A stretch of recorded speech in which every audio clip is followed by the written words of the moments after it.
Hello, welcome to my channel Debpriya's canvas. আশা করি তোমরা সবাই ভীষণ ভালো আছো আর আমিও খুব ভালো আছি।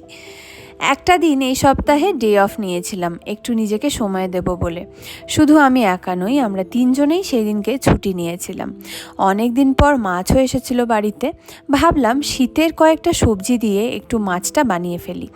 একটু রুই মাছ আর একটু চিংড়ি মাছ, দুটোই কিন্তু বানাবো বলে প্ল্যান করে ফেললাম। সকালবেলায় একেবারেই রান্না করতে ইচ্ছে করছিল না, তাই সেদ্ধ ভাত বানিয়ে খেয়ে নিলাম আর রান্নার জোগাড়টুকু করে রাখলাম যাতে রাত্রেবেলায় বানাতে সুবিধা হয়। বেশ অনেক দিন পর দুপুরবেলায় একটা টানা ভাত ঘুম দিয়ে বিকেলবেলায় ঘুম থেকে উঠলাম। ঘুম থেকে পুরোপুরি উঠতে পারিনি, তার কারণ বিছানা ছেড়ে উঠতে একেবারেই মন চাইছিল না। খালি মনে হচ্ছিল আরেকটু শুই। তবে কোনো রকমের আলিশি কাটিয়ে উঠেই পড়লাম। উঠেই সবার আগে ছুটলাম রান্নাঘরে 2 কাপ চা বানাবো বলে। চাটা না খেলে পুরোপুরি ঘুমটা যেন ভাঙছিলই না, কেমন একটা ঢুলু ঢুলু চোখ হয়েছিল। যাই হোক, দুজনে মিলে চাটা খেলাম গরম গরম, আর মাম্মা খেলো রসগোল্লা। মাম্মা জলখাবারটা রসগোল্লাই খেলো, মাম্মা ভীষণ ভালোবাসে রসগোল্লা খেতে। যাই হোক, দেখতে দেখতে বিকেল গড়িয়ে সন্ধে হয়ে গেল। ঝপ করে সন্ধেটা দিয়ে চলে গেলাম রান্নাঘরে। আজকে ভেবেইছিলাম বেশ রসিয়ে রান্নাবান্না করব। বেশিরভাগ জোগাড় কিন্তু করেই রেখেছিলাম সকালবেলায়, যেমন মাছগুলো ভেজে রেখেছিলাম, আর মিষ্টি আলু, গাজর আর এমনি আলু, আর একটু সঙ্গে আদা, এগুলো সব কেটে কুটে রেখে দিয়েছিলাম। ফলে রাত্রেবেলায় রান্নাবান্না করতে একেবারেই অসুবিধা হয়নি, আর সময়টাও অনেকখানি কম লেগেছে। বিকেলবেলায় কিংবা রাত্রেবেলায় যখন রান্না করতে এলাম, তখন খালি কয়েকটা পেস্ট করে নিলাম। 2 রকমের মাছ ছিল, 2 ধরনের রান্না ছিল, তাই 2 ধরনের পেস্ট করলাম। সবার প্রথমে রুই মাছটা বলি। তো রুই মাছের জন্য জিরে, কাঁচা লঙ্কা আর আদা, এই 3টে ভালোভাবে পেস্ট করে নিলাম। তেলের মধ্যে গোটা জিরে দিলাম। গোটা জিরে দেওয়ার পরে মিষ্টি আলু আর গাজর, এই 2টো দিয়ে দিলাম। একটু ভাজা ভাজা হয়ে গেল, তারপরে পেস্টটা অ্যাড করে দিলাম।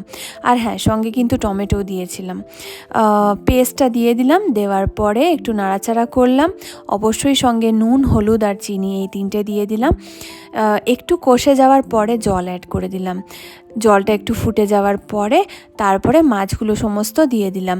ঝোলটা ভালো করে জাল পেয়ে যাওয়ার পরে সবার শেষে ধনেপাতা কুচি দিয়ে সেটাকে নামিয়ে নিলাম। এই ছিল রুই মাছ।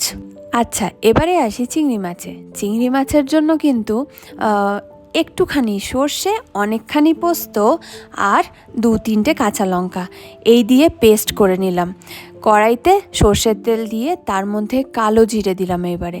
তারপরে কালো জিরের পরে দিয়ে দিলাম হচ্ছে লম্বা করে কুচিয়ে রাখা একটা মাঝারি সাইজের পেঁয়াজ।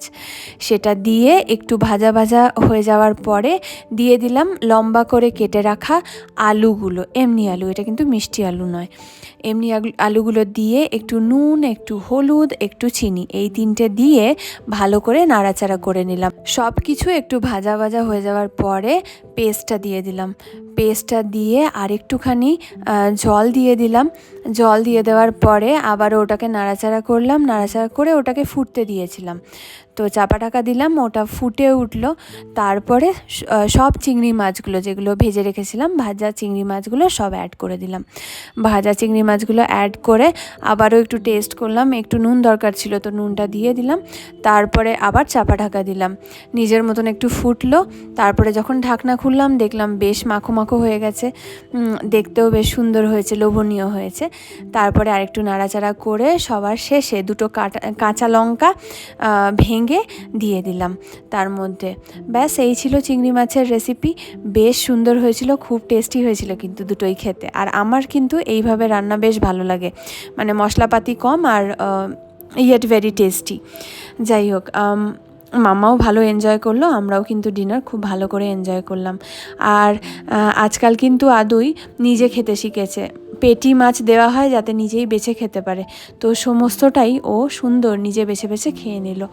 যাই হোক, এই ছিল একটা ছোট্টখাট্টো ভিডিও। আশা করি তোমাদের ভালো লেগেছে। যদি ভালো লেগে থাকে তাহলে অবশ্যই লাইক, শেয়ার, সাবস্ক্রাইব আর কমেন্ট। সবাই খুব ভালো থেকো। বাই।